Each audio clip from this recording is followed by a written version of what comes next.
Do we want to just spend a little bit of time talking about today's interview subject, the behavioural question scenario, maybe everyone's worst nightmare, but also a great opportunity to excel? Absolutely. No, behavioural interviews, and we were talking about this a little bit before the show, Keith, is probably one of the most confusing for people because they really have absolutely no idea what a behavioural interview is, and then more importantly, how to prepare for a behavioural interview. And the feedback that I've received from recruiters, employers, and even clients as well is that there's an indication that numerous job seekers are consistently failing to bring to the table the correct response that a recruiter or an employer is looking for, and therefore they screen themselves out of the running.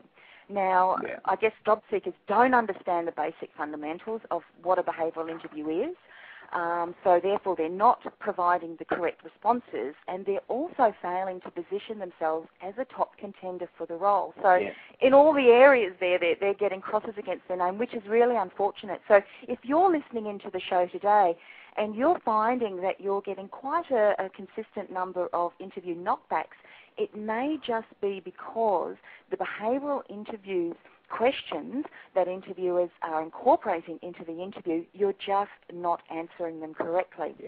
For someone who's not familiar with the term behavioural interview or the behavioural interview question, can you explain what that means, what that looks like or what that sounds like? You just read my mind, So what is a behavioural interview? Well, behavioural interview is really based on the psychology that how you have dealt with something in the past, so your actions, your behaviour, will indicate how you will act in the future if you are ever presented with the same problem or issue or working on a similar project.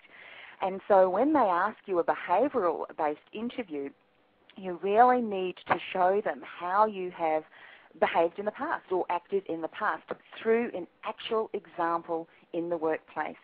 And so that is how you really do need to demonstrate your ability to perform and use that competency or handle the problem, all those sorts of things, through how you've handled that before. Now, we have got a great method, a great acronym that we coach all our clients in using. It's going to support you in developing concise and very powerful examples to be able to speak about within an interview. So if you haven't got a pen and paper handy, go and grab one now, or you can also download us a little bit later on and replay this so that you can write down this acronym. Now the acronym... And this actually might be, I might say, Anne-Marie, this would be a good thing to put in your next newsletter. The CAR principle, the acronym that we're going to mention, a little step-by-step principle, might be a great thing to put in your next newsletter as well as our YouTube posts and blogging. Absolutely, we'll certainly do that. And if anyone has any further questions, please send them through to the AskAdvancedEmploymentConcepts.com website, and we can send you the information. Or alternatively, if you want to go straight to the source, get a copy of 10 Key Steps to Ace That Interview ebook or book, and we've got this laid out quite specifically with examples and so on. Now, the acronym is CAR, C-A-R. Now, the C stands for challenge, the A stands for action, and the R stands for result. Now, what the challenge is, it provides a bit of context for the interviewer. It's the story. What was happening? What situation were you in? What problem were you faced with? So it's providing them a couple of sentences about the context, what was happening. The A is where you provide the interviewer with an understanding of what you specifically did. For instance, did you suggest some initiatives how to overcome that particular issue or problem?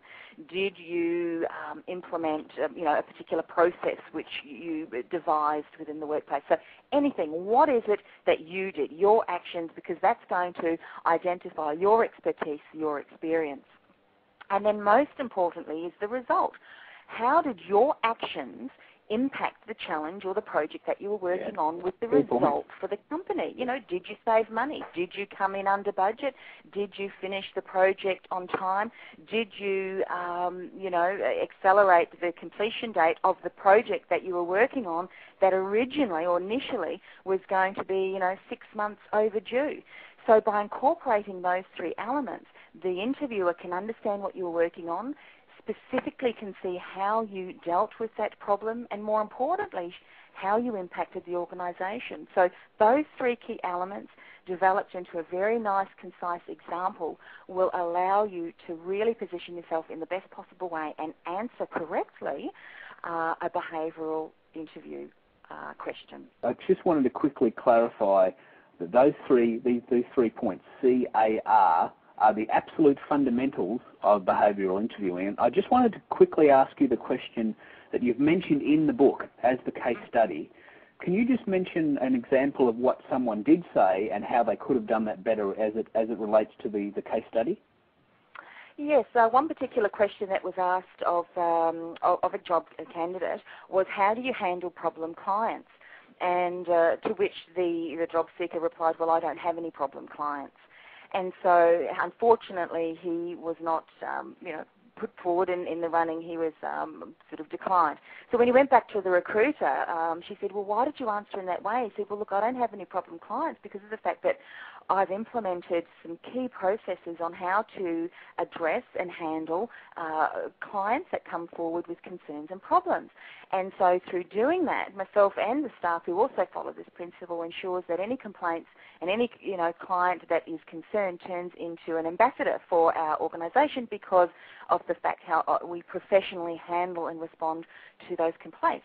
And the recruiter said, well, that is how you should have answered the question on how you address with problem clients.